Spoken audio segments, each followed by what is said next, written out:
Hey everybody, Sam Davidson here with MEA Worldwide, and I am here with special guest Jacob Hopkins, who is in the season 2 series of Netflix's Dragon Rescue Riders. How you doing? I'm doing great. How are you? I'm great. Awesome. I mean, I've heard your voice so many times, probably a lot of them babysitting, you know.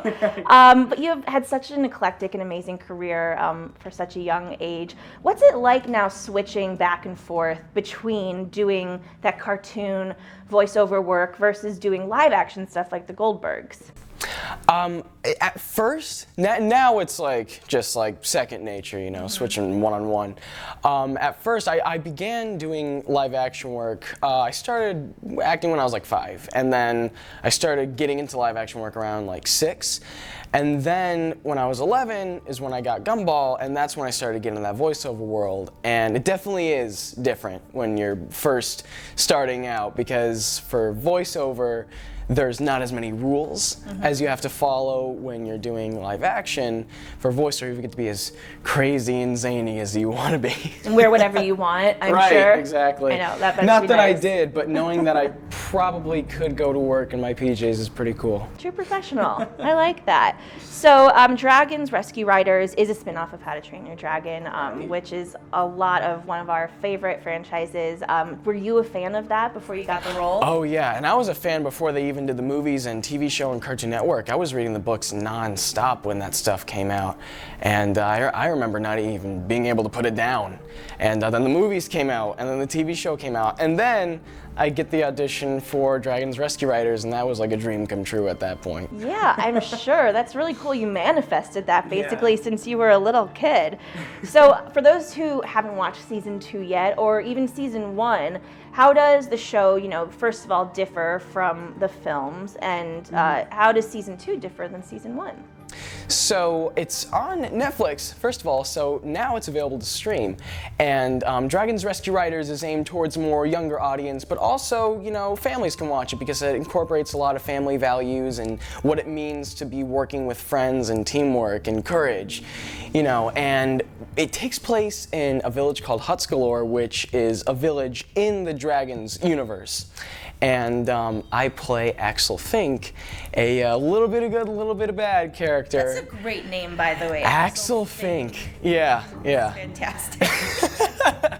And and you never really know what he's up to, You never really know if he's actually trying to become a rescue rider, maybe he's trying to take over the roofs for himself.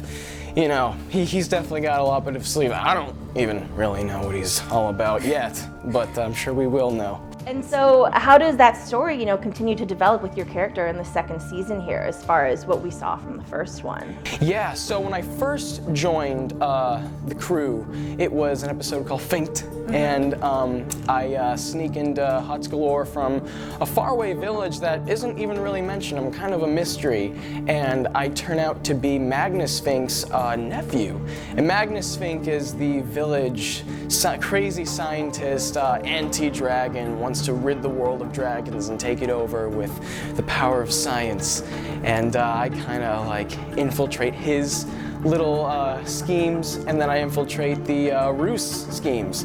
I want to combine the two, the science and the dragon world, and maybe take it over for myself. Or maybe I truly do want to become a rescue rider, because as the series progresses, in season 2, you can see that I kind of become more and more unwilling to follow Magnus's commands.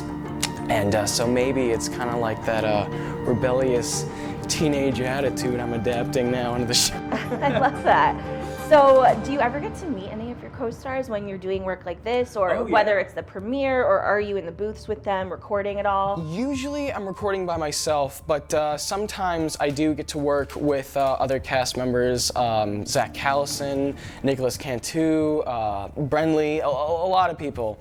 And that's really cool. I really like to play off of people more than work by myself, because, well, here's the thing. So when I'm recording by myself, my voiceover director, Mary McClin, she reads off with me, which I really like. I really like playing off of somebody's energy.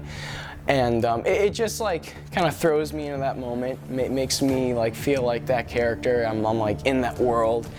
But definitely when I get to work with my castmates, that's really fun. That's where the magic happens. Yeah, truly. And so Gumball is something that really, catapulted your career from such a young age. Right. What would you say as a performer you took from that experience and, brought to all of your other projects that you're doing?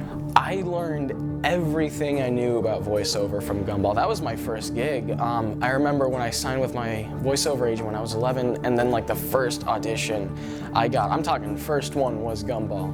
And that was, that was incredible for me. And I remember I took previous classes. I kind of knew the technicalities and how to kind of do voiceover, but as like the years progressed doing Gumball, it was like a second family. And I learned everything about the voiceover world from doing that. I did it for like 5 years. And yeah, it was definitely a journey for sure. And you've had such a fun role on the Goldbergs, one of my favorite shows. Awesome. What's your experience, been like on that show, and are we going to see you again anytime I love soon? it. Oh yeah, well you actually are going to be seeing me soon. I got a couple new episodes coming out, and one of them I'm pretty sure is coming out next week. Oh, wow. So be sure to check that out, yeah.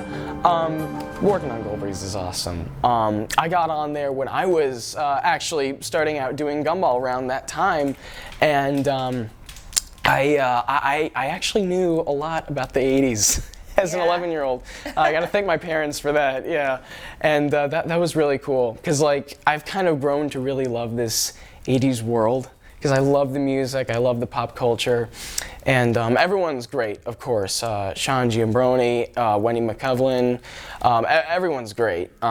It's really hard not to laugh when you're filming. So can you tease what we're going to expect from your upcoming storylines at all? Well, when the Kremps are involved, Beverly Goldberg kind of gets a little crazy, just a tad, because she always tries to compete to which family has the better family values, which family's the better 80s family. Yeah. And whenever the Kremps are involved, things kind of get a little crazy and she goes a little bit overboard. So you can be sure to expect more hijinks from the Goldbergs and the Kremps. I love that. That's so much fun.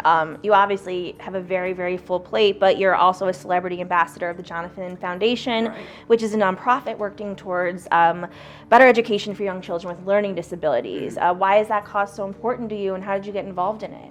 Well, a lot of people that are very close to me in my life have learning disabilities, and when they got involved with the Jonathan Foundation from me being like an ambassador for it and influencing it to them, and they learned, joined and everything, and watching how like they get better IEPs and in turn a better education is a miracle. I mean, they've grown so much, and that's probably one of the coolest things that I can do with the status that I have is giving back. Because I get to do a lot of cool things, but really in the long run, that probably doesn't really matter. The most important thing I can probably do is, become a part of my community and use that celebrity status to promote things that truly matter. Absolutely. Yeah. And so do you have any other projects coming up soon, or are you just busy working on your current shows right now? Busy working on my current shows. Of course, season 2 of Rescue Riders is out,